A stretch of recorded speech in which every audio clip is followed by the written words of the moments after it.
Nunca olvidaré esa noche. Eran las 11:47 del 31 de diciembre.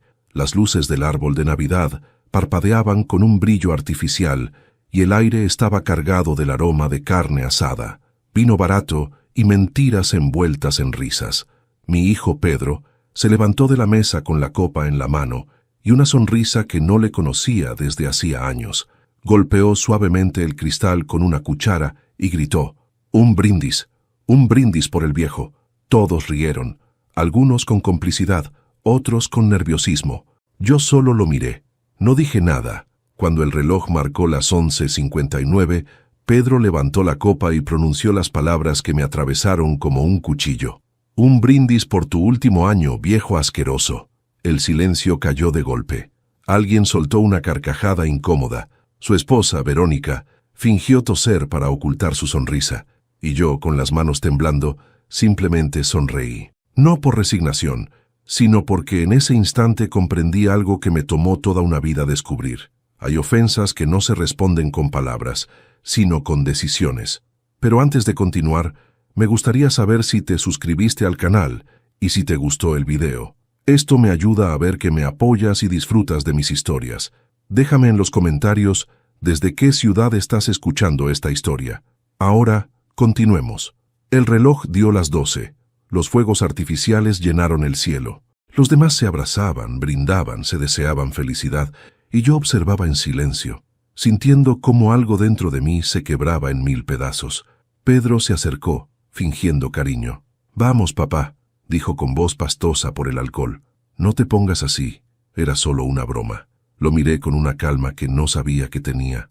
«Claro, hijo, una broma», respondí, como tantas otras. Mi voz fue tan serena que lo desconcertó. Y mientras él volvía a su copa, en mi mente ya se dibujaba el primer trazo de lo que haría después de la medianoche. Esa noche, mientras los fuegos se apagaban y la música comenzaba a desvanecerse, subí despacio las escaleras hasta mi habitación. Cada paso resonaba como una cuenta atrás. En la pared colgaba el retrato de mi esposa, Elena. Sus ojos, dulces y firmes, parecían observarme desde otro tiempo. Le hablé en voz baja como si todavía estuviera allí. «¿Lo viste, amor? El hijo que criamos, el niño que tanto soñamos». Me senté frente al escritorio y abrí la caja donde guardaba mis documentos. Ahí estaban los papeles del banco, las claves, el testamento. Los toqué uno por uno, con cuidado, como quien acaricia el pasado antes de dejarlo ir. No lloré. Las lágrimas son para quienes todavía esperan algo. Yo ya no esperaba nada. Solo quería silencio y justicia. Recordé cuando Pedro era pequeño. Solía correr por el jardín gritando: «Papá, mira lo que hice». Yo dejaba todo para mirarlo, para celebrarlo, para enseñarle que el esfuerzo tiene valor. Le di educación, techo, comida, amor, y él, poco a poco, aprendió que todo lo tenía asegurado. No supe cuándo empezó a verme como un obstáculo, pero aquella noche entendí que mi error fue nunca poner límites a su ingratitud. Esa madrugada, mientras la ciudad dormía, encendí la computadora. El reloj marcaba las 3:00 cuando envié mi primer correo al abogado Márquez. El asunto decía simplemente: «Necesito cambiar mi testamento. Urgente». La casa estaba en silencio. Solo se escuchaba el tic-tac del reloj del pasillo y el crujido de la madera. Afuera, los restos de pólvora flotaban en el aire como un eco del festejo. Me serví un whisky y lo bebí despacio, mirando por la ventana. El reflejo del fuego artificial todavía iluminaba la calle. Pensé en mis nietos, en cómo los vería crecer sin saber quién era realmente su abuelo. Pensé en Pedro, en lo ciego que estaba por su orgullo, y pensé en mí, en el hombre que había permitido ser humillado sin levantar la voz. Pero ya no más. A las 5 de la mañana, cuando el amanecer empezaba a pintar el cielo de gris, bajé al comedor. Las copas seguían sobre la mesa, las migas de pan, las botellas vacías. Tomé la copa con la que Pedro había brindado y la observé contra la luz. El cristal estaba manchado de vino seco.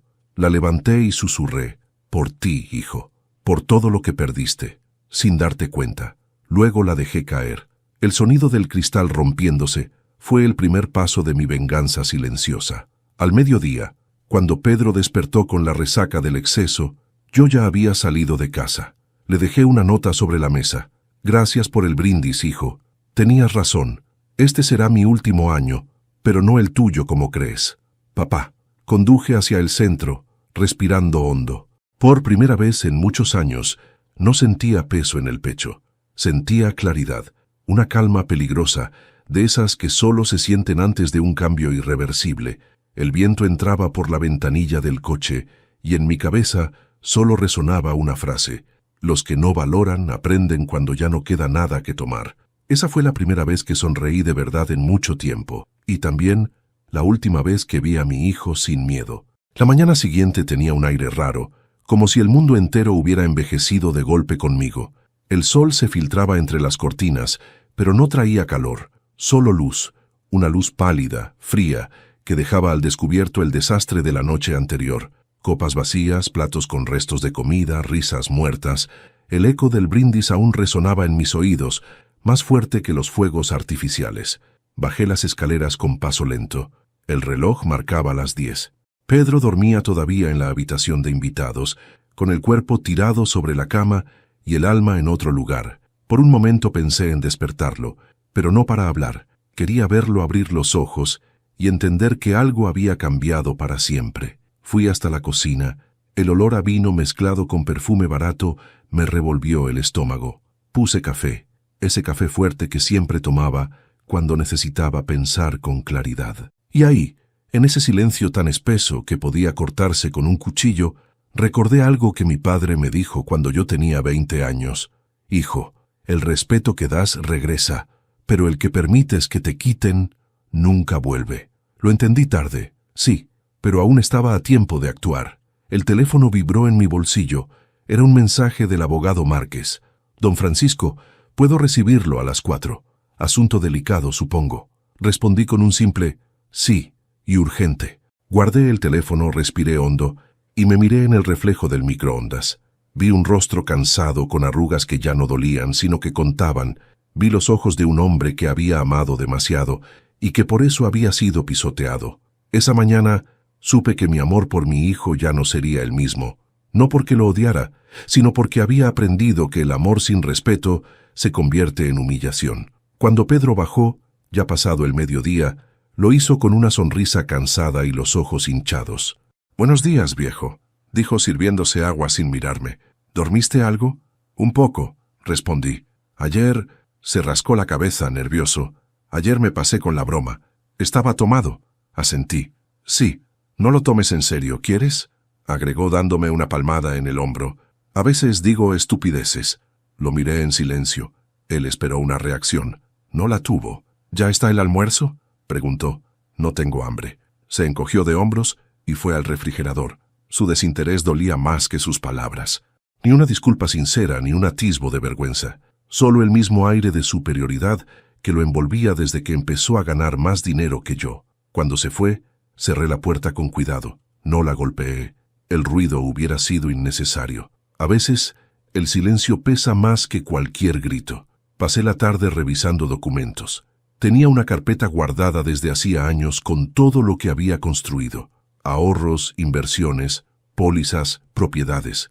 Nada era enorme, pero suficiente para una vida tranquila. Y todo, absolutamente todo, estaba a nombre mío. Eso me dio calma.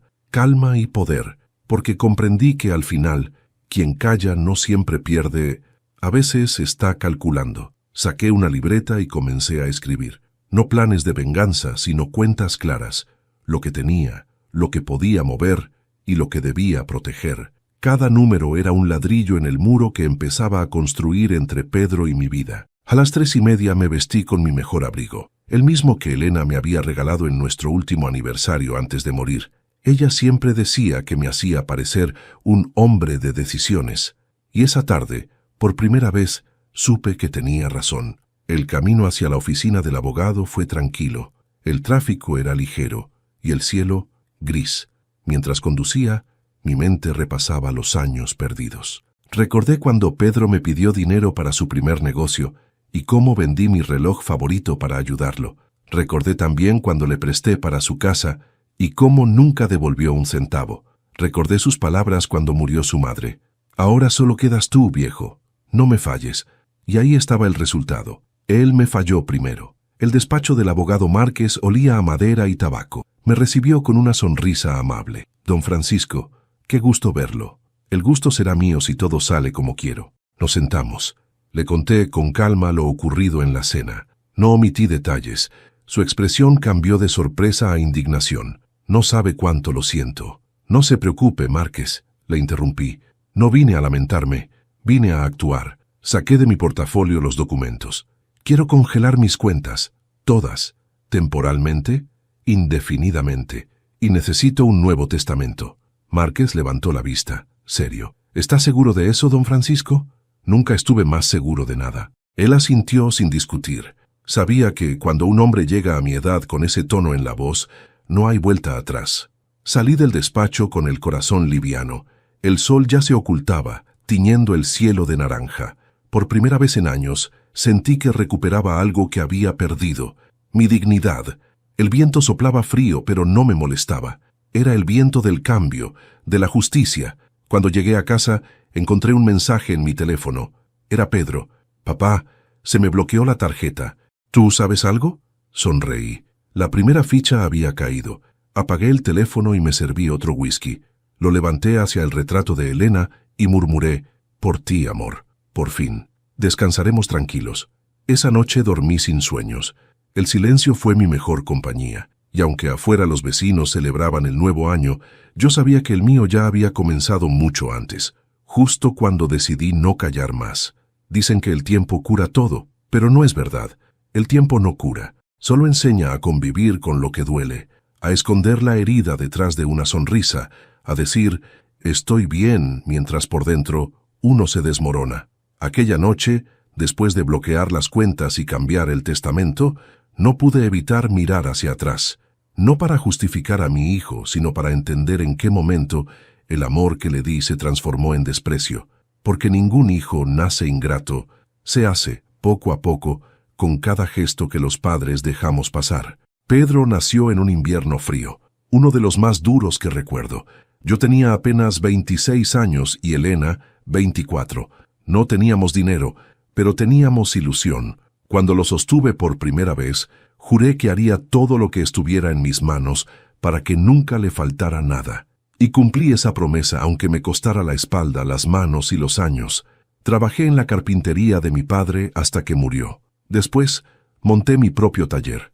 Ahí, entre el olor a madera y barniz, pasé media vida. Cada mueble que hacía llevaba algo de mí, como si en cada clavo clavara un pedazo de mi esperanza. Elena se encargaba de la casa y de Pedro. Era una mujer fuerte, con una dulzura que no se aprende, se nace con ella. Tenía esa forma de mirar que calmaba cualquier tormenta. Pedro era su orgullo. «Será un hombre de bien», decía siempre. Y yo lo creía. Los primeros años fueron hermosos.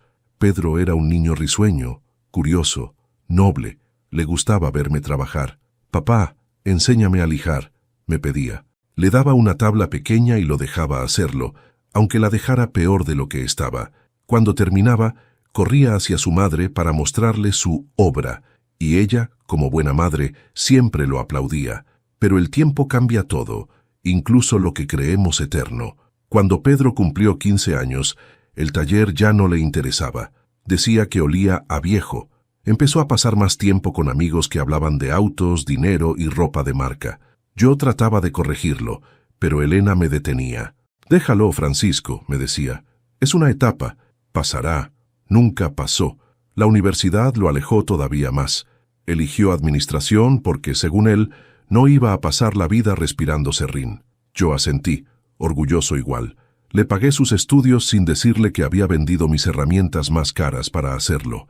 Y cuando se graduó, lo abracé con lágrimas en los ojos. Él, en cambio, apenas me dio una palmada en la espalda y dijo: «Bueno, al menos ahora uno de nosotros saldrá de la pobreza». Elena me vio desmoronarme en silencio esa noche. Me tomó la mano y susurró: «No lo tomes a mal, solo está confundido». Yo asentí, pero en el fondo sabía que el niño que criamos se había perdido para siempre. Años después, cuando se casó con Verónica, todo empeoró. Ella era elegante, educada, sí, pero su sonrisa era afilada. Desde el primer día supe que no le gustaba mi presencia. Una vez, mientras servía café, la escuché decirle a Pedro: «Tu padre te detiene. Si no lo ayudas a vender el taller, Nunca tendrás una vida cómoda. Él no respondió, pero tampoco la corrigió. Elena enfermó poco después. Cáncer. Se fue apagando lentamente como una vela que arde hasta el final sin hacer ruido. Pedro apenas venía a visitarla. Siempre tenía una excusa. El trabajo, los viajes, los compromisos. Elena, incluso en su dolor, lo defendía. «Está ocupado, Francisco. No lo juzgues». Yo guardaba silencio, pero por dentro gritaba. La noche en que murió me pidió algo que nunca olvidé. «Prométeme que no dejarás de amarlo». «Claro que no», respondí con lágrimas en los ojos. «Es mi hijo. Entonces no lo castigues, pero tampoco lo permitas todo». «¿Por qué me dices eso?» «Porque lo conozco». Cerró los ojos, y con esa frase se la llevó el viento. Después de su muerte, la casa se volvió un eco. Pedro me visitaba solo cuando necesitaba dinero. Nunca preguntaba cómo estaba, ni si comía bien. Una vez incluso, me pidió que vendiera la casa porque era demasiado grande para un viejo solo. Yo me negué, y él se marchó furioso. Esa fue la primera vez que me llamó obstinado. La segunda, pobre. La tercera, estorbo. Cada palabra fue un ladrillo más en el muro que nos separaba. Esa noche, mientras pensaba en todo eso, abrí el cajón donde guardaba las cartas de Elena. Tomé una al azar. La había escrito en 1994, cuando Pedro cumplió 12 años.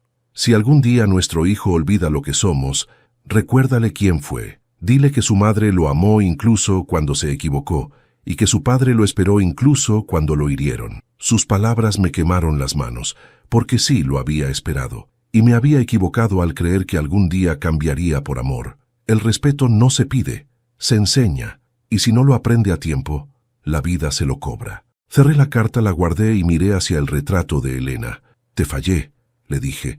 Ella parecía mirarme en silencio, sin reproche, como siempre, y entonces entendí que no la había fallado del todo, porque ahora, por fin, iba a hacer lo que ella me pidió. Amarlo, sí, pero sin permitirle más daño. Tomé mi abrigo, apagué la luz y me fui a dormir. Sabía que el amanecer siguiente traería la primera llamada de un hijo desesperado, y cuando llegara ese momento, mi voz no temblaría. El amor había terminado su turno. Ahora comenzaba la lección. La puerta del despacho del señor Márquez se dio con el mismo chirrido de siempre, ese susurro de madera vieja que anuncia confidencias. Me recibió de pie, con la corbata ligeramente suelta y el mismo olor a tabaco rubio que me acompañó durante media vida de trámites. «Don Francisco», dijo, «siéntese. Hoy trabajaremos con bisturí, no con martillo». Me acomodé frente a su escritorio. La luz de la tarde entraba oblicua por la persiana, rayando los lomos de los códigos en la pared como si fueran troncos. Saqué la carpeta, títulos, claves, libretas, una carta amarillenta de Elena y una lista escrita a mano, con mi caligrafía paciente de carpintero. «Quiero 3 cosas», dije. Él alzó una ceja. «Le escucho». «Primero, congelar el acceso a todas mis cuentas y tarjetas, incluso las secundarias. Segundo, crear una estructura para que ninguno de mis bienes dependa de la buena voluntad de Pedro. Tercero, rehacer mi testamento». Márquez juntó las puntas de los dedos. «Haremos más que eso». Extendió un cuaderno y dibujó un esquema. Cuentas corrientes, depósitos a plazo, una inversión olvidada que seguía generando intereses mínimos, el seguro de vida que había renovado sin leer la letra chica. «Aquí, fideicomiso irrevocable», señaló. «Aquí, cesión en vida de la mitad de la casa de la playa que compró hace 15 años y nunca usa». «¿Para quién?», pregunté. «Para quien usted elija», respiré. «Para nadie con mi apellido, si no pasa la prueba». Márquez no preguntó cuál. Intuyó que venía de una herida. «Habrá resistencia», advirtió. «Me han resistido años de silencio», respondí. «Esto va a ser fácil». Firmé la primera instrucción: restricción de transferencias, encriptación de claves y notificación al banco de que solo aceptarían movimientos presenciales con mi firma y mi palabra. «¿Está seguro de ir al extremo?», dijo. «Estoy seguro de volver a mirarme al espejo sin vergüenza». Luego vino el testamento. La palabra pesaba como un yunque, pero la sostuve con serenidad. «Quiero que la mitad de mis bienes vayan a la Fundación Esperanza Velázquez», dije, y usar el apellido fue como encender una vela en la oscuridad. «¿Objeto social?», preguntó el abogado. «Acompañar ancianos que, como yo, fueron dejados en la puerta de sus propias casas. Comida, cama, medicación, escucha. Perfecto, asintió. ¿Y la otra mitad? Miré la carta de Elena, la que había elegido traer, con su letra de maestra. La otra mitad queda en un fideicomiso bajo una condición. ¿Cuál? Que Pedro me pida perdón, con actos. Márquez sonrió con el borde de la boca. Defínalo. 1 año de servicio semanal en la fundación, 8 horas, registro de asistencia, evaluación del equipo y una visita mensual a un anciano en situación de abandono, que no sea paciente de la casa. Si lo cumple, tendrá su parte. Si no, se la quedará la fundación. El abogado tomó nota con una meticulosidad casi litúrgica. Habrá apelaciones, dijo. Entonces habrá archivo. Pasamos a los bienes que no figuraban en la memoria de nadie. El pequeño taller que aún conservaba en arriendo, con sus bancos de trabajo cicatrizados, la camioneta vieja, un lote baldío donde Elena había querido plantar naranjos. Quiero que el taller no muera, pedí. Páselo a la fundación como aula oficio, que los jóvenes aprendan un trabajo, que eligen su orgullo, que claven su impaciencia. Se puede, confirmó. Lo llamaremos Aula Elena. Márquez levantó la vista. Ahora, hablemos de su casa. Miré mis manos. Mi casa no se vende, no mientras respire, pero quiero blindarla. Si alguna vez alguien intenta declararme incapaz o presionarme, la propiedad se convertirá automáticamente en bien de uso exclusivo hasta mi muerte. Nadie podrá desalojarme. Hay figuras para eso, dijo. Las escribiremos con candado. Hicimos una pausa. El reloj de pared marcó las 5. El abogado me ofreció café. No, dije, prefiero agua. Me conviene la claridad. Volvimos al papel. Incluí un detalle que me quemaba en la lengua desde la noche del brindis. Deje constancia de que nadie, salvo yo, puede ordenar pagos a nombre mío, ni mi hijo, ni su esposa, ni un amigo del banco, y que cualquier intento será notificado a la fundación y a usted. Con gusto, respondió. Ah, y una última cláusula. Si fallezco, quiero que se lea una carta. ¿Ya la tiene? Saqué el sobre. La escribí anoche. No es una venganza, es una radiografía. Firmamos. Tinta, nombres, timbres. Cada golpe del sello era una tabla que encajaba. La carpintería del alma tiene el mismo ruido que la legal. Seco, preciso, inevitable. Salí del despacho con la carpeta bajo el brazo y una ligereza que no sentía desde que Elena respiraba a mi lado. En la vereda el viento traía olor a lluvia. Miré el cielo como se mira a un juez. Gracias, murmuré sin saber a quién. Tal vez a mí mismo. De regreso a casa pasé por el taller alquilado. Entré. El polvo bailaba en columnas de luz. Pasé la mano por el banco de trabajo y el serrín me pintó de pasado. Tomé una madera y tracé una línea, recta y sobria. Hacer, escribí con lápiz, porque hay palabras que solo sirven si empujan. Sonó el teléfono. Era Pedro. No atendí. Dejé que la llamada se ahogara contra la madera. Minutos después, un mensaje. Viejo, el banco no me reconoce como autorizado. ¿Hiciste algo? Metí el móvil en el bolsillo. La paciencia también es un instrumento. Esa noche ordené mi escritorio. Separé lo urgente de lo importante, lo que pesa de lo que ocupa lugar. Pegué en la pared una hoja con 3 columnas. Dinero, casa, nombre. Bajo cada título, escribí una promesa. El dinero ya no compra mis silencios. La casa ya no es hotel de culpas. Mi nombre ya no es alfombra. Dormí con la carpeta abierta junto a la lámpara, como si la luz hiciera guardia. Desperté 2 veces, no por miedo, sino por hábito. A la tercera, me encontré mirando el retrato de Elena. Hoy empecé, le dije. Esta vez, sin temblar. A la mañana siguiente el banco confirmó por correo la activación del candado. Márquez me escribió. Listo, fideicomiso. Testamento con condición redactado. Aula Elena en trámite. Nos vemos para firma final el viernes. Respondí con un gracias. No hacía falta más ceremonia. La dignidad no pide aplausos.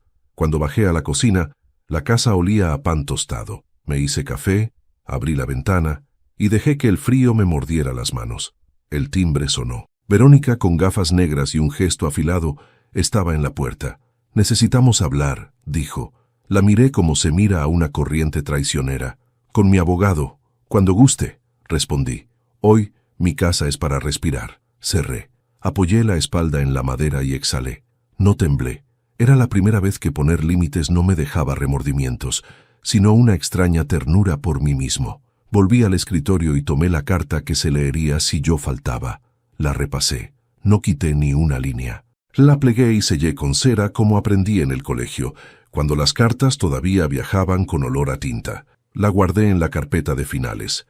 Me di cuenta de que, por primera vez desde el brindis, la palabra final no dolía. Sonaba a terminado, no a perdido. Salí a caminar. Las aceras estaban mojadas y los árboles escurrían una lluvia lenta. Un niño reía montando una bicicleta demasiado grande. Un hombre mayor llevaba de la mano a su nieta. Un vendedor ambulante cantaba bajo un toldo. Me dejé atravesar por la escena como por una corriente tibia. Todo seguía, pero yo también. Al volver, el teléfono vibró otra vez. Esta vez atendí. «¿Papá?» La voz de Pedro venía en hilachas. «¿Qué has hecho?» Miré el reloj. 12:01. No resistí la ironía. Poner en orden aquello que tú desordenaste con una broma. No puedes hacerme esto. «Hijo», dije con calma, «a mí me lo hiciste primero, solo que no faltó dinero, faltó respeto». Colgué despacio. No para lastimar, sino para darle aire a la frase. Me serví otro café. El vapor subió manso, como la mañana. Apoyé la taza, rocé la carpeta, y por primera vez en mucho tiempo supe que el plan ya no era un plan. Era mi forma de volver a vivir. La llamada llegó antes del amanecer. 3 tonos, y la voz de Pedro irrumpió sin saludar. «Papá, no tengo acceso a nada. Las tarjetas no funcionan, el banco no me da información, y dicen que necesito tu autorización. ¿Qué demonios hiciste?» Me senté despacio al borde de la cama. La luz azul del amanecer se filtraba por las persianas. El retrato de Elena parecía observarme desde la pared con esa mezcla de ternura y juicio que solo ella sabía sostener. «No hice nada», respondí con calma. «Solo puse las cosas en su sitio». «¿En su sitio?», gritó. «Congelaste todo. No puedo ni pagar la hipoteca». Yo tampoco podía pagar el respeto, dije. Así que decidí que al menos el dinero no siguiera corriendo por donde no debía. Silencio. De fondo, escuché un vaso romperse. Pedro respiraba con furia. «¿Esto es una venganza, papá?» «No, hijo. Es un ajuste de cuentas. Eres un viejo rencoroso, y tú un hombre que olvidó de dónde vino», dije, bajando el tono. «Lo que hiciste en esa cena fue solo la gota. Llevas años vaciando algo más importante que mis cuentas. La paciencia». Colgó sin responder, y en ese silencio supe que mi paz había empezado. El teléfono no paró en todo el día. Verónica llamó 3 veces. No contesté. Luego llegó un mensaje. «Si no lo arreglas, Pedro perderá su empleo». ¿Qué clase de padre haría algo así? Sonreí con una ironía cansada. «El mismo tipo de padre al que ustedes dejaron solo en Navidad», pensé. Esa tarde salí a caminar. El aire olía a tierra húmeda y jacarandás. Me detuve frente a una tienda y vi mi reflejo en el vidrio. No me reconocí del todo. No era el hombre que había soportado insultos, ni el que se tragaba la humillación con vino barato. Era otro, uno que había aprendido que el amor sin límites se convierte en debilidad. Pero antes de continuar, me gustaría saber si ya te suscribiste al canal y si esta historia te está gustando. Esto me ayuda a ver que me apoyas y disfrutas de los relatos que preparo con tanto corazón. Déjame aquí abajo en los comentarios qué te está pareciendo esta historia hasta ahora y qué harías tú en mi lugar. No te vayas del video, porque lo que viene a continuación te pondrá la piel de gallina. Ahora continuemos. Esa noche, mientras cenaba solo, recordé cada sacrificio que había hecho por él. El día que empeñé mi reloj para pagarle la universidad. Las veces que fingí estar bien cuando la tristeza me comía por dentro, solo para que no se sintiera culpable. Y cómo, aún así, nunca aprendió el valor de lo que se da sin esperar. El teléfono volvió a sonar. Contesté. Su voz era distinta, quebrada. «Papá, lo siento. No sé qué decirte. Verónica está furiosa». «Ah, ya», dije. «No te duele perder el dinero, sino su aprobación». «No, papá. No entiendes. Entiendo más de lo que crees». Se hizo un silencio incómodo, el tipo de silencio que pesa más que una discusión. Finalmente Pedro dijo, «¿Qué quieres que haga?» «Aprender», respondí. «Aprender lo que es trabajar sin depender de nadie». «¿Estás diciendo que me vas a dejar sin nada?» «No, hijo. Estoy diciendo que te estoy devolviendo exactamente lo que me diste. Distancia». Colgó otra vez. Esta vez No me dolió. Solo me quedé mirando la taza vacía frente a mí. Pensé que quizá la justicia divina no viene del cielo, sino de un padre que finalmente decide no callar más. Al día siguiente, el abogado Márquez me llamó. Don Francisco, el joven Pedro ha intentado mover fondos de una de sus cuentas conjuntas. ¿Lo logró? No. Lo bloqueamos a tiempo. Gracias, Márquez. Déjelo que lo intente una vez más. Que aprenda a fracasar. Esa noche dormí profundamente. Sin pastillas. Sin ansiedad. Soñé con Elena. Ella estaba de pie frente al mar, con un vestido blanco y el cabello movido por el viento. Me sonreía, como si aprobara cada paso que estaba dando. El tercer día Pedro apareció en mi puerta. No tocó con fuerza, solo 3 golpes suaves. Abrí.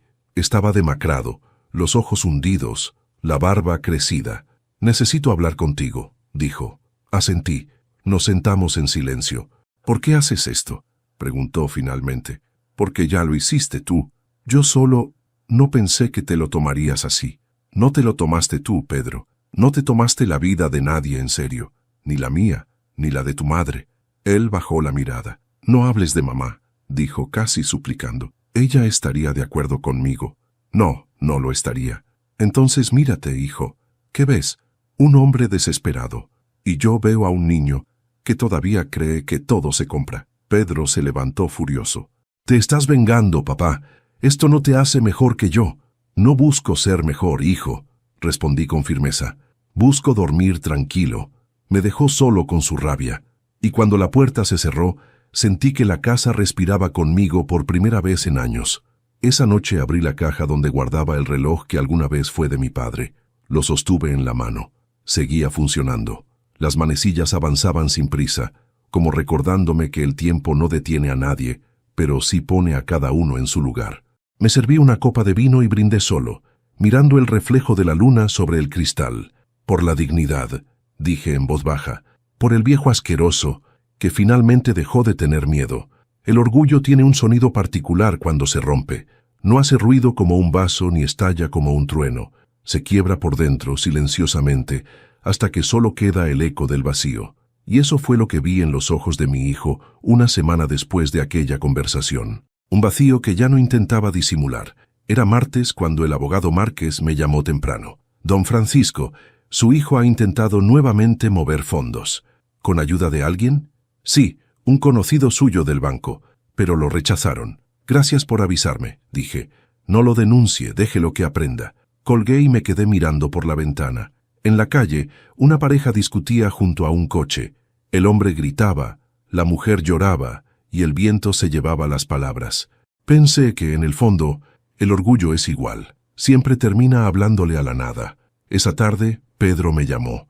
La voz le temblaba, pero trataba de sonar firme. «Papá, necesito que me devuelvas el acceso al dinero». «¿Para qué?». «Tengo cuentas que pagar». «Yo también las tuve, hijo, y nadie las pagó por mí». «No entiendes, es urgente». Lo urgente fue aprender el respeto, y eso no lo hiciste. Silencio. Respiró fuerte. «Verónica me echó. Dice que soy un fracasado. Entonces por fin ve lo que yo veía». «No hables de ella». «La respeto, Pedro. Al menos ella fue honesta en su desprecio. Tú ni eso». Cortó sin despedirse. Yo apoyé la cabeza en la silla y suspiré.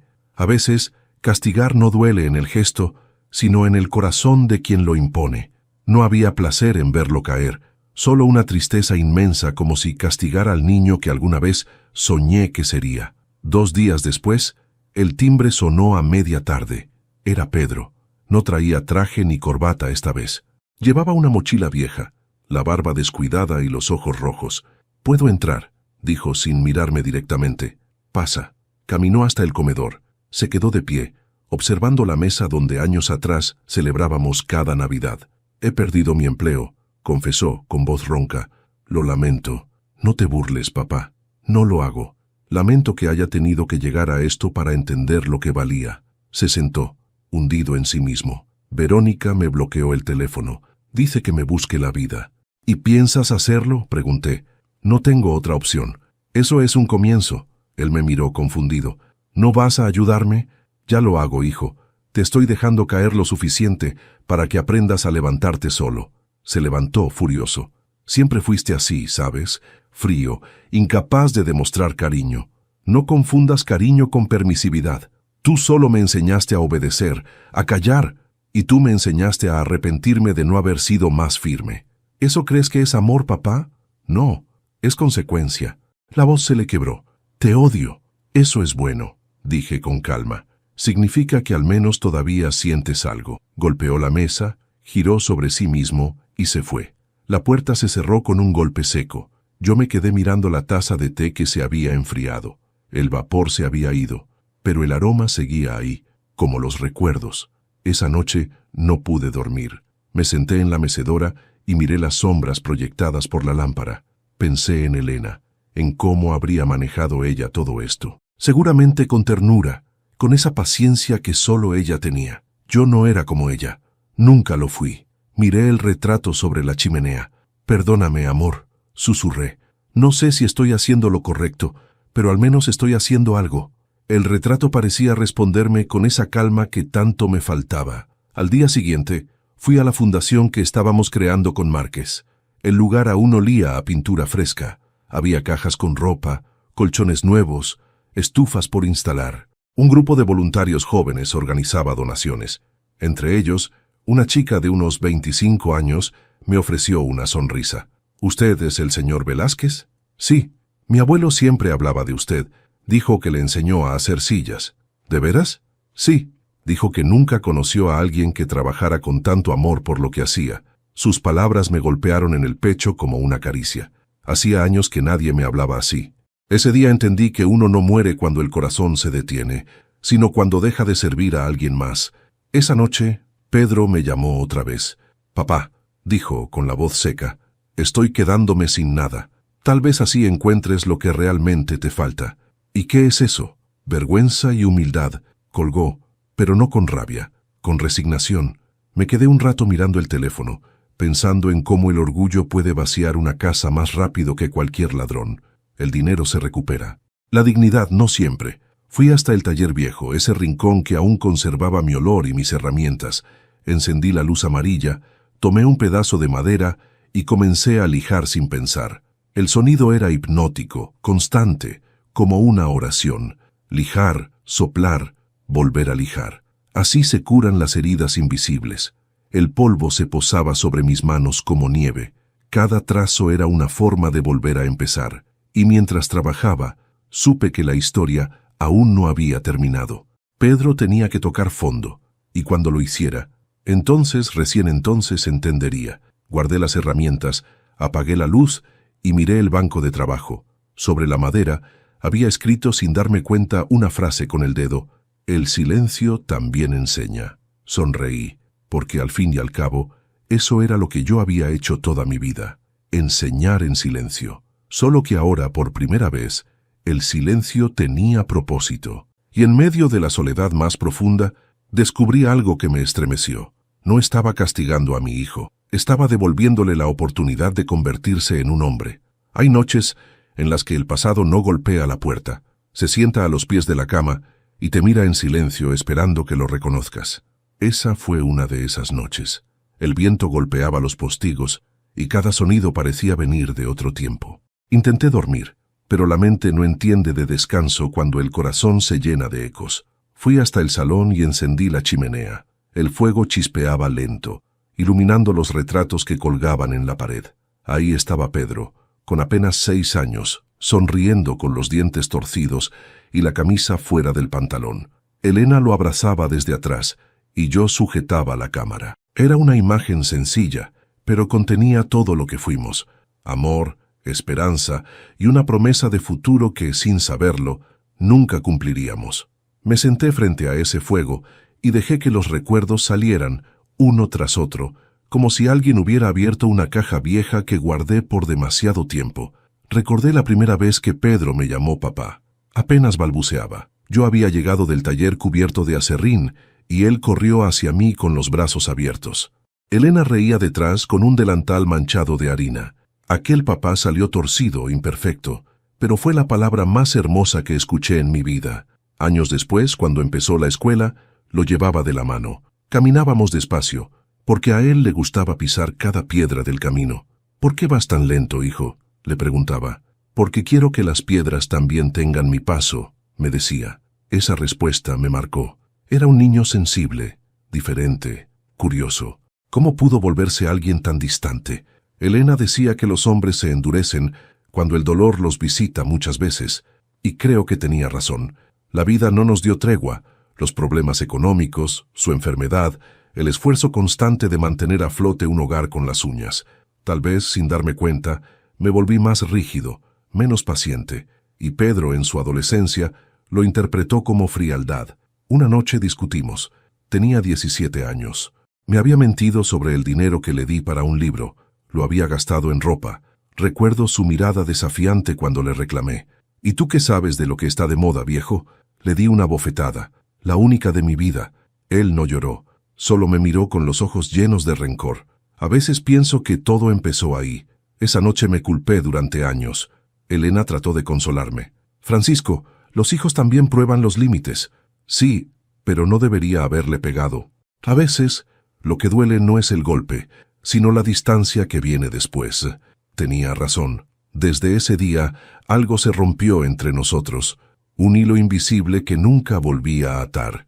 Años después, cuando Pedro entró en la universidad, lo vi alejarse poco a poco.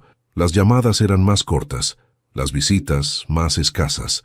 Cada vez que venía, traía un aire de superioridad que no reconocía. Se vestía distinto, hablaba distinto, hasta su forma de caminar parecía ajena. Pero aún así, cuando sonreía, esa sonrisa torpe que tenía de niño, algo en mí se ablandaba. Recuerdo una Navidad, mucho antes de todo esto. Yo había preparado una mesa sencilla, pavo, vino barato, música suave. Pedro llegó con Elena, ambos felices. Esa fue la última vez que lo vi reír con inocencia. Me abrazó al llegar y me dijo, «Gracias por todo, papá. Eres el mejor del mundo». Yo no respondí, solo lo abracé más fuerte, porque presentí que esas palabras no volverían a repetirse. El fuego de la chimenea se fue apagando poco a poco, pero los recuerdos seguían encendidos. Sentí una punzada en el pecho. No era rabia, era nostalgia, esa forma de tristeza que no busca venganza, solo comprensión. Me pregunté si mi plan realmente era justicia o si, en el fondo, solo estaba tratando de recuperar el control que perdí cuando Elena murió. ¿Era por dignidad o por orgullo? No supe responderme. Solo sé que el dolor no se disuelve con leyes, ni con dinero, ni con testamentos. El dolor necesita entender su origen, y el mío tenía nombre. Amor mal correspondido. De pronto sonó el teléfono. Era tarde. Respondí sin mirar la pantalla. «¿Papá?» Era Pedro. Su voz sonaba más baja, más humana. «¿Qué pasa, hijo? Solo quería saber si estabas bien». «Estoy bien. Eso me alegra». «¿Y tú?» «No lo sé», respondió, y colgó. Me quedé mirando el auricular como si esperara que hablara solo. No lo hizo, claro. El silencio volvió a llenarlo todo, pero ya no me molestaba. Me levanté y abrí la ventana. La noche estaba tranquila. Las luces de la ciudad parecían reflejos de una memoria lejana.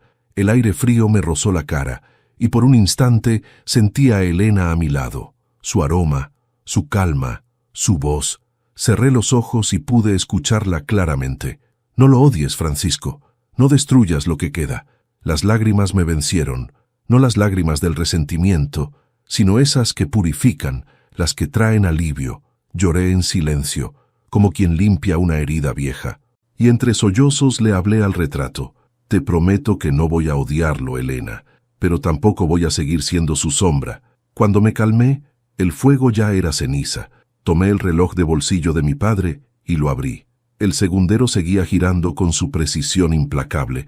Pensé que tal vez la vida era eso, un reloj que no se detiene por nadie, ni por el amor, ni por el dolor. Y supe que, aunque mi corazón todavía dolía, mi rumbo no cambiaría. El perdón, cuando llegue, deberá merecerse. Y hasta entonces, seguiré firme, por mí, por Elena, y en el fondo también por él. El viernes amaneció gris, con una llovizna suave que empañaba los vidrios del auto. Mientras conducía hacia el despacho del abogado Márquez, pensaba en lo irónico que era todo, firmar el final de una historia que había empezado con una promesa de amor y sacrificio. No me temblaban las manos, pero el corazón latía con ese ritmo lento que tiene el miedo cuando ya no duele, solo avisa que algo importante está por suceder. Llevaba la carpeta con todos los documentos en el asiento del copiloto. Encima, el retrato de Elena. No sé por qué lo tomé. Quizá quería sentir que estaba conmigo cuando todo quedara sellado. Ella siempre fue la parte justa de mi conciencia, y en aquel momento, más que justicia, necesitaba equilibrio. El despacho olía a café recién hecho y a papel húmedo. Márquez estaba esperándome, impecable, con su carpeta de cuero y una expresión de respeto que pocas veces había visto en su rostro. «Don Francisco», dijo al verme, «lo tenemos todo listo». Asentí. «Entonces comencemos». Nos sentamos frente a los documentos. El sonido de la pluma deslizándose sobre el papel llenó el aire como un canto fúnebre. Cada firma era una grieta que se abría entre el pasado y el presente. Márquez me explicó con precisión de cirujano cada cláusula, cada implicación, cada palabra que sellaba una nueva etapa, y cuando llegó al apartado que más me importaba, lo leyó en voz alta, con solemnidad. El heredero designado, Pedro Velázquez, recibirá su parte de la herencia únicamente si cumple las siguientes condiciones. Prestar servicio voluntario en la Fundación Esperanza Velázquez durante un año completo, sin remuneración alguna. Atender personalmente, al menos una vez por semana, a un residente sin familia reportando su progreso. Conservar buena conducta durante el periodo establecido. En caso de incumplimiento, la totalidad de su herencia pasará de manera irrevocable a la Fundación. Cerró el expediente y me miró. ¿Desea mantenerlo así? Sí, respondí. Exactamente así. Entiendo, pero permítame hacerle una pregunta. ¿Cree que lo cumplirá? Sonreí con tristeza. No lo sé, Márquez, pero necesito que al menos tenga la oportunidad de hacerlo. ¿Entonces esto no es un castigo? No, dije, mirando el retrato de Elena sobre la mesa. Es una lección. Después vino la parte del fideicomiso. La fundación tendría prioridad sobre todos mis bienes si Pedro fallaba. Márquez redactó el párrafo final con una voz pausada, casi reverente. Yo lo escuchaba sin interrumpirlo, con la sensación de que cada palabra era un ladrillo en la pared que me separaba definitivamente del hijo que crié. Al terminar me pasó la pluma. «Aquí, don Francisco», firmé sin vacilar, y en ese instante algo dentro de mí se liberó. No era alivio ni tristeza, era descanso. Por primera vez sentí que la historia estaba en mis manos y no en las de alguien más. Salimos del despacho y caminamos juntos bajo el paraguas. Márquez me acompañó hasta el auto. «Nunca pensé que vería a un padre tan firme y tan justo a la vez», dijo. «No fui justo antes», respondí. «Fui blando». «Y la blandura, Márquez, también es una forma de abandono». «¿Y ahora qué hará?» «Vivir», dije, mirando el cielo. «Vivir en paz». De camino a casa detuve el coche frente al taller viejo. Entré. El olor a madera húmeda me golpeó con fuerza. Encendí la lámpara, y la luz amarilla iluminó las huellas del tiempo sobre los bancos de trabajo. Cada marca en la madera era un recuerdo, una conversación, una espera. Cerré los ojos y recordé a Pedro de niño, lijando una tabla mientras me decía, «Algún día voy a ser mejor que tú, papá». Y yo le respondí, «Eso espero, hijo». Y lo decía en serio. El eco de esa frase volvió ahora con un peso distinto. Había sido mejor, tal vez en dinero, en apariencias, en poder, pero no en alma. Y eso era lo que dolía. Encendí la radio. Una canción antigua llenó el silencio. Era la misma que Elena solía tararear mientras cocinaba. Por un momento el taller volvió a estar lleno de vida. La vi frente al fogón, sonriendo. Vi a Pedro corriendo entre los muebles, con las manos manchadas de pintura. Y me vi a mí mismo, más joven, más ingenuo, más vivo. Las lágrimas me encontraron sin avisar, pero esta vez no las rechacé. Las dejé caer, porque a veces llorar no es rendirse, sino reconocer que uno también fue parte del error. Esa noche, Márquez me llamó para confirmar que el documento había sido registrado. «Ya está hecho, don Francisco. Gracias. ¿Se siente mejor?» «No mejor, pero más en paz. Eso ya es algo». Colgué y me quedé mirando la carpeta sobre el escritorio. Encima, la carta que escribí para que se lea después de mi muerte. La tomé en las manos. No la abrí. Solo pasé los dedos por el sobre, imaginando el día en que Pedro la leería. «Querido hijo, no te dejé nada para castigarte. Te dejé lo que más necesitas. Tiempo para encontrar al hombre que perdiste cuando empezaste a avergonzarte de quién eras. No quiero que me recuerdes con culpa, sino con aprendizaje. El dinero va y viene. Pero el respeto se gana o se entierra con uno. Cuando aprendas eso, hijo mío, habrás heredado más que cualquier fortuna. Tu padre, Francisco. Doblé el papel de nuevo y lo guardé. No sabía si él algún día entendería esas palabras, pero al menos ya estaban escritas. Era mi manera de decirle lo que mi voz no pudo. Me asomé a la ventana. La lluvia seguía cayendo, fina, persistente. Cerré los ojos y sentí su sonido como una bendición. El mundo parecía lavarse de culpas, y con él, yo también. Esa noche dormí profundamente, por primera vez en años, sin sueños, sin remordimientos, solo con una certeza. El contrato no era un acto de venganza, era mi manera de darle a la vida un cierre con dignidad. Y mientras el reloj marcaba las 3 de la madrugada, supe que lo que había hecho ya no podía deshacerse, pero tampoco quería deshacerlo, porque a veces, para salvar lo que queda, hay que aprender a dejar ir lo que duele. El golpe en la puerta no fue fuerte, fue seco, preciso, como la palabra que uno evita decir durante años. Abrí sin preguntar. Pedro estaba al otro lado, con el traje arrugado, la mirada encendida y un sobre apretado en el puño. ¿Puedo pasar?, preguntó sin saludar. Pasa, dije. Entró como entra un hombre que ya no sabe si lucha o pide ayuda. Tiró el sobre a la mesa, una copia del testamento, con sellos aún húmedos. ¿Esto es una broma?, escupió. No. 1 año entero de trabajo gratis en una fundación, visitas a viejos, reportes, evaluaciones. Se llaman personas, respondí. Y sí, 1 año. Se rió sin alegría. Sabía que eras cruel, pero no tanto. No soy cruel, Pedro. Soy claro. Quieres humillarme. Quiero que aprendas a ser pobre como tú. A ser digno, dije. Se dejó caer en la silla, respirando hondo. Verónica dice que te denuncie, que impugne esto, que manipulas a un anciano. Un anciano que firma con pulso firme, repliqué. ¿Y si no cumplo? Ya lo leíste. Todo para la fundación. Golpeó la mesa. Es mi herencia. La herencia no es un derecho, hijo. Es una respuesta. ¿Respuesta a qué? A la pregunta que te negaste a escuchar.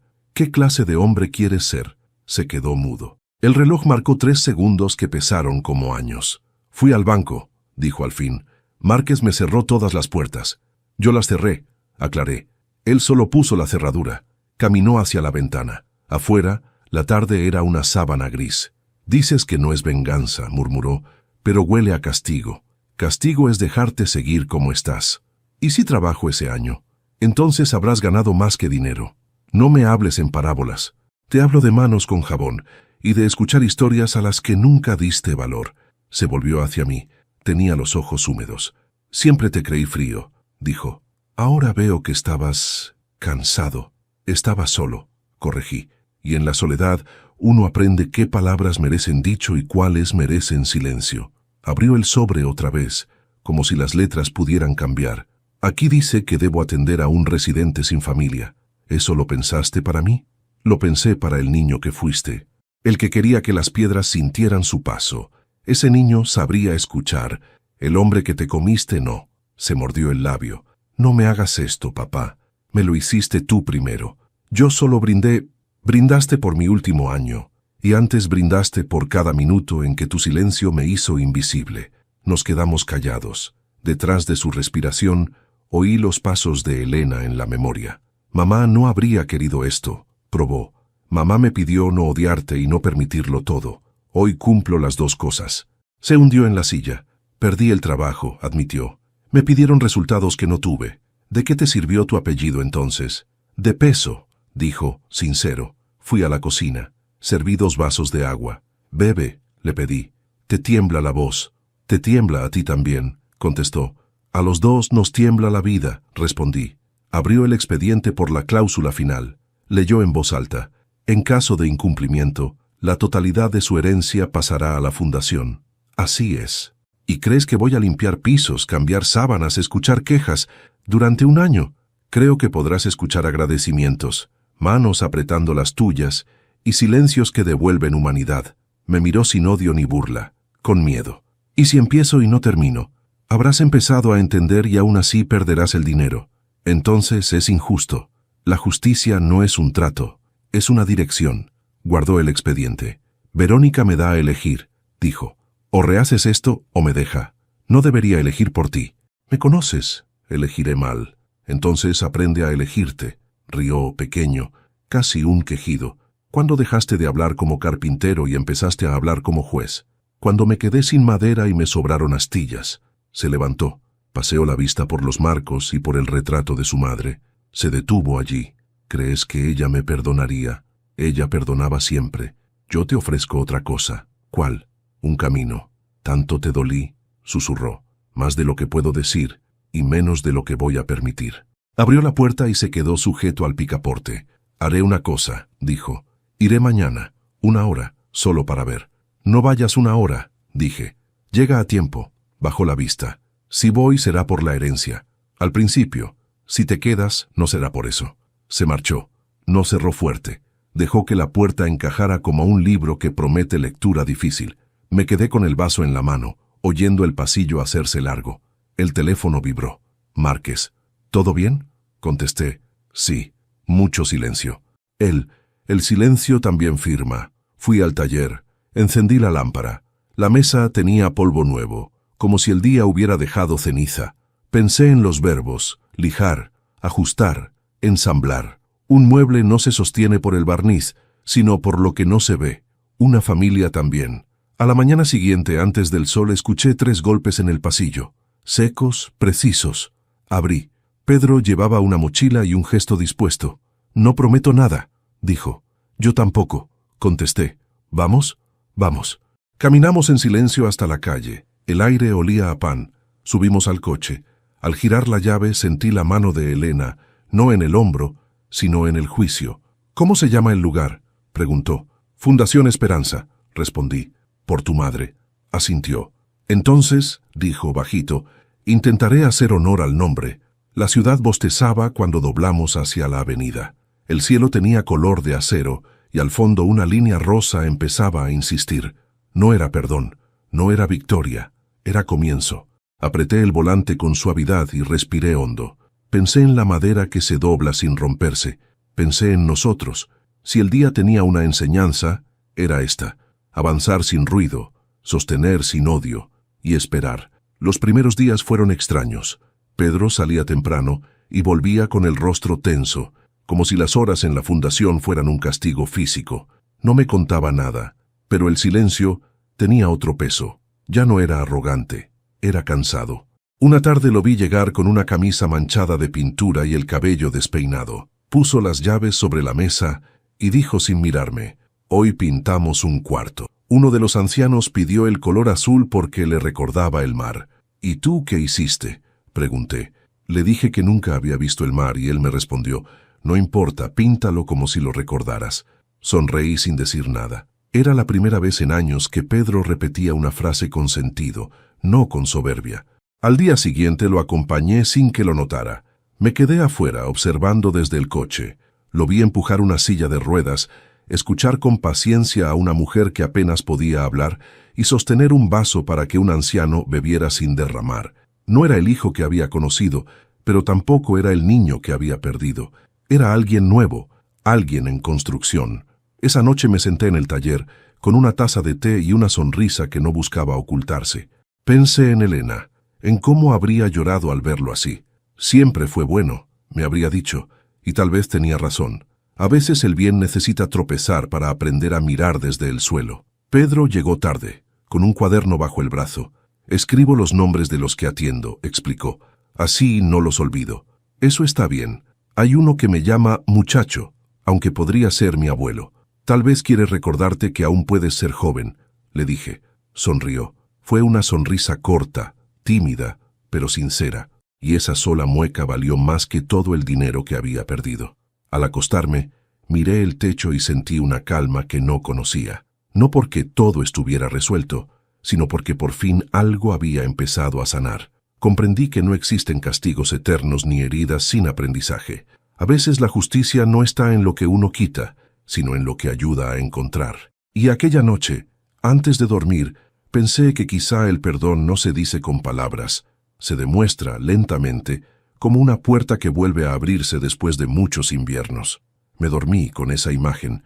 El sonido del viento se mezcló con una voz que juraría era la de Elena, susurrando entre sueños: «Ya está, Francisco, Ya está. El invierno llegó sin pedir permiso, cubriendo las calles con ese silencio que solo las estaciones frías saben imponer. Desde mi ventana veía caer la nieve con una lentitud casi compasiva, como si el cielo quisiera disculparse por tanto frío. Pedro seguía cumpliendo con su trabajo en la fundación. Ya no me hablaba mucho, pero su silencio había cambiado. Ya no era distancia, era calma. A veces lo veía pasar frente a mi casa con su abrigo gastado y una bufanda que reconocí al instante. Era mía, de los años en que Elena aún cosía. Nunca le pregunté por qué la usaba. Quizá porque las respuestas que importan ya no necesitan palabras. Una tarde de enero, Márquez vino a visitarme. Traía un sobre en la mano y esa mirada que evita dar malas noticias. «Don Francisco, tengo que decirle algo», empezó. «¿Qué ocurre?» Su hijo tuvo un accidente. El mundo se detuvo. Sentí como el aire se espesaba y por un momento creí que el corazón se me detenía también. «¿Dónde está?», pregunté apenas. «En el Hospital Central». Cayó de una escalera mientras cambiaba un foco en el ala norte de la fundación. No esperé más. Me puse el abrigo y salí. La nieve me golpeaba la cara, pero no la sentía. Solo oía el eco de mis pasos y el murmullo del viento. En mi mente se mezclaban imágenes de mi hijo de niño, de joven, de hombre, y en cada una de ellas algo dentro de mí se rompía un poco más. Cuando llegué al hospital, lo vi dormido, con el rostro pálido y un vendaje en la cabeza. Una enfermera me explicó que había perdido el equilibrio mientras trataba de ayudar a un anciano a colgar una foto. ¿Una foto?, pregunté. «Sí», respondió. Dijo que quería que el hombre viera a su esposa cada mañana al despertar. No pude contener las lágrimas. Pedro, el mismo que alguna vez se avergonzó de mí, ahora colgaba retratos de amor para otros. Me senté junto a su cama. El monitor marcaba el ritmo lento de su respiración. Le tomé la mano, áspera y con grietas, como las mías. «No te vayas, hijo», susurré. «Aún no hemos terminado de hablarnos». Pasaron 2 días. Pedro despertó con una mueca de dolor. «Papá», murmuró, «estoy aquí». «¿Por qué viniste?» «Porque los padres no necesitan invitación para amar». Intentó sonreír, pero le dolía. «Creí que no volverías a hablarme, y yo creí que tú nunca aprenderías a escuchar. ¿Crees que lo hice? Creo que estás en camino». Se quedó mirando el techo, como si buscara respuestas allá arriba. «El hombre de la foto murió antes de que pudiera verla colgada», dijo con voz temblorosa. Entonces se fue sabiendo que alguien lo intentó. Eso basta. Los días siguientes fueron lentos, pero distintos. Pedro hablaba menos de dinero y más de personas. Me contó historias de la fundación, del viejo Ernesto que tocaba guitarra sin cuerdas, de la señora Blanca que rezaba por todos, incluso por los que la olvidaron. Yo lo escuchaba en silencio, orgulloso y al mismo tiempo herido por no haber estado ahí desde el principio. Una noche, mientras la nieve caía otra vez, me dijo algo que nunca olvidaré. «Papá, creo que ahora entiendo por qué hiciste todo esto». «¿Por qué, entonces?» «Porque querías que me viera como eras tú, y no como te imaginaba». No respondí. Solo le apreté la mano. A veces el silencio es la única respuesta digna. Cuando le dieron el alta, lo acompañé de regreso a casa. Al entrar, miró el taller. «¿Puedo volver a trabajar contigo?», preguntó. «Siempre pudiste», respondí. Se acercó al banco de madera y tocó las herramientas, una a una. Las limpió con cuidado, como si fueran reliquias. Luego me miró y dijo: «He pasado años buscando respeto afuera, cuando el verdadero estaba aquí. Y yo pasé años esperando un hijo, cuando lo que necesitaba era aprender a dejar que el hombre en que te convertiste llegara por sí solo». Nos miramos largamente. El tiempo, por un instante, pareció detenerse entre el sonido del viento y el olor a madera. Esa noche preparé té, como solía hacerlo Elena. Pedro y yo nos sentamos junto a la ventana, mirando la nieve caer. «¿Recuerdas cuando mamá decía que el invierno limpiaba el alma?», preguntó. «Sí, y que solo los corazones tibios podían sobrevivirlo». «Entonces sobrevivimos», dijo con una sonrisa cansada. «Sí, hijo», respondí, «sobrevivimos». Antes de dormir, fui al estudio y abrí la carpeta del testamento. La miré largo rato. Pensé en quemarla, pero no lo hice. El contrato seguiría siendo un símbolo, no una amenaza. Pedro debía terminar lo que empezó, no por la herencia, sino por él. Al cerrar la carpeta, vi el retrato de Elena. «Ya está», le dije. «Lo lograste. Y por primera vez en muchos años, sentí que su ausencia ya no dolía, solo acompañaba. Apagué la luz, y mientras el reloj marcaba la medianoche, comprendí que aquel invierno no era el último. Era el primero en el que ambos, mi hijo y yo, aprendíamos a vivir sin reproches, y en ese silencio blanco, la vida volvió a tener sentido. El año pasó más rápido de lo que imaginé, no porque los días corrieran, sino porque por primera vez los miraba con gratitud. Pedro había cumplido cada punto del contrato. No solo lo cumplió, lo honró. La fundación se había transformado, las paredes tenían color, los jardines estaban cuidados y en las habitaciones se oían risas.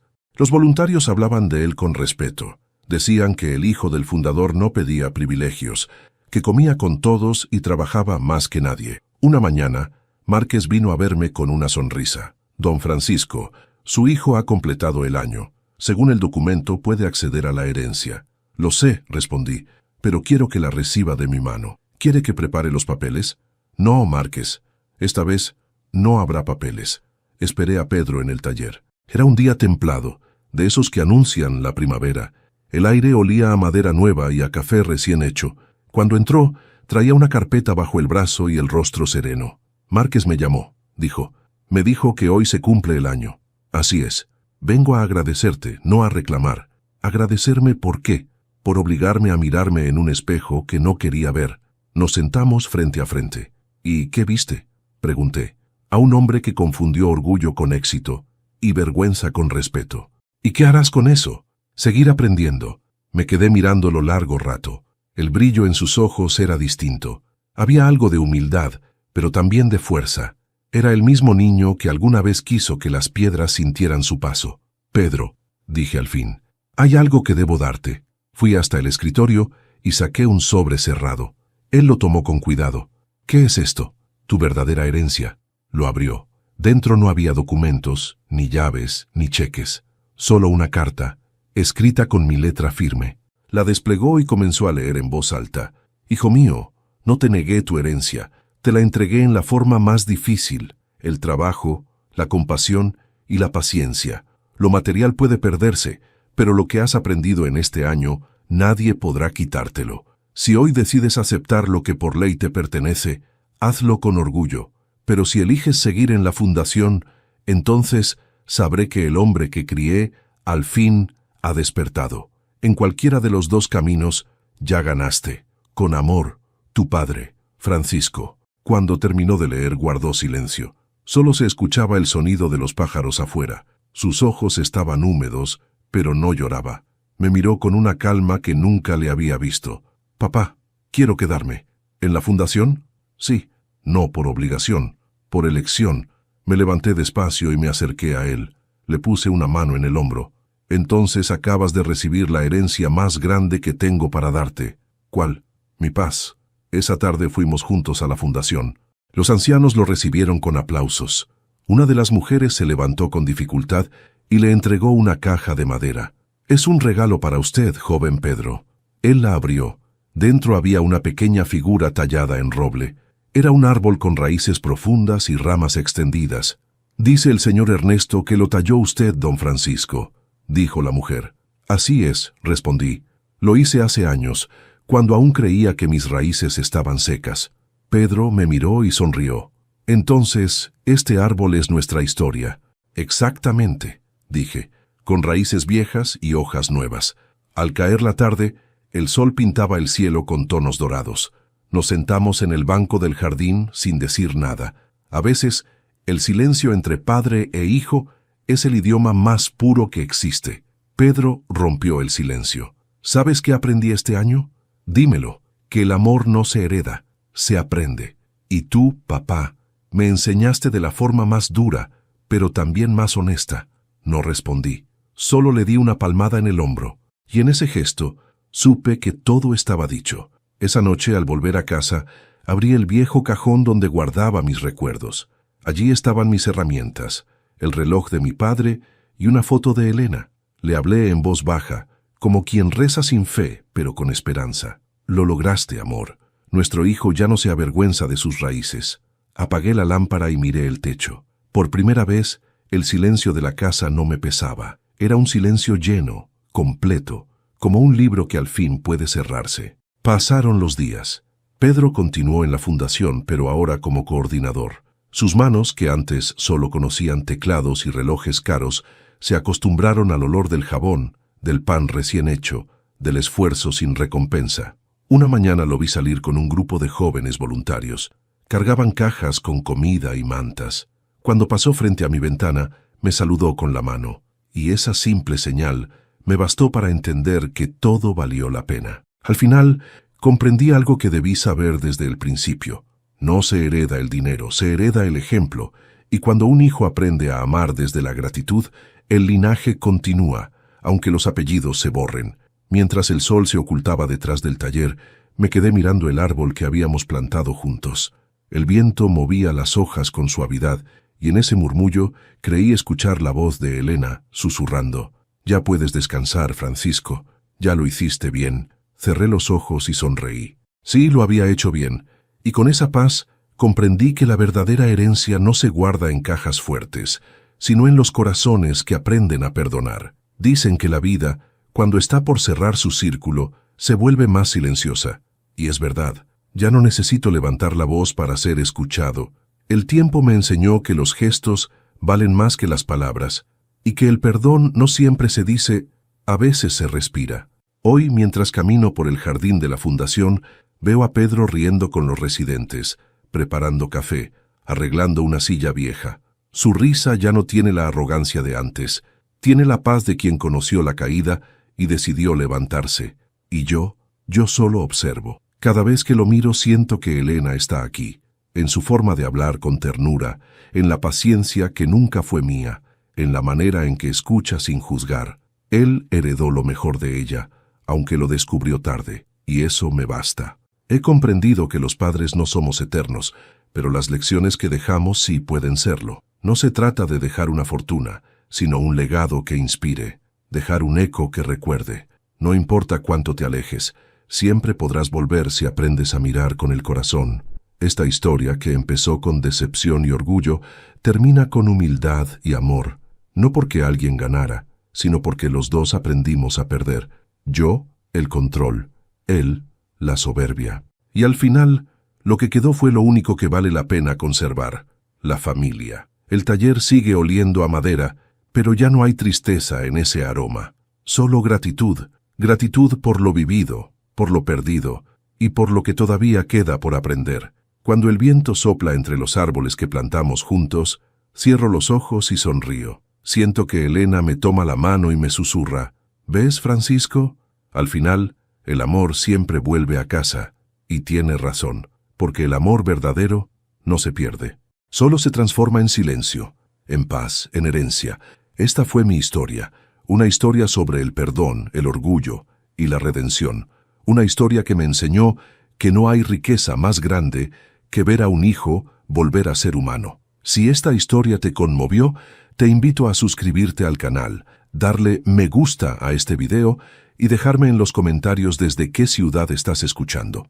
Cuéntame también si alguna vez tuviste que perdonar o pedir perdón a alguien que amabas. Gracias por acompañarme hasta el final. Tu presencia le da sentido a cada palabra. Y recuerda, el amor no se mide por lo que damos, sino por lo que seguimos sintiendo, incluso cuando todo parece haberse perdido.